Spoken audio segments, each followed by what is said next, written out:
Hello mga Karels! So ngayon, gusto ko lang i-update yung earning natin.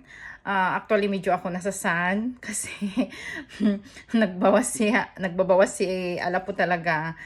Hindi talaga siya, hindi ko maintindihan. Pero noon, nabot ko talaga yung 485. Pero nagbawas siya ng pabawas hanggang ngayon. Mabot na siya ng 440 ngayon. So, pero okay lang. Positive thinking pa rin ako kasi at least meron pa rin, 'di ba? Yan ang isa kong character na hindi talaga mawala sa akin, na always thinking on the positive side. So, pero yun nga, nakakasad kasi bawas siya ng bawas. Yung mga na-earn ko sa isang araw na 15 to 17 dollar, hindi niya binibigay, bagkos nagbabawas pa siya. So, yun. Hindi ko talaga na maintindihan. So, okay lang. Pero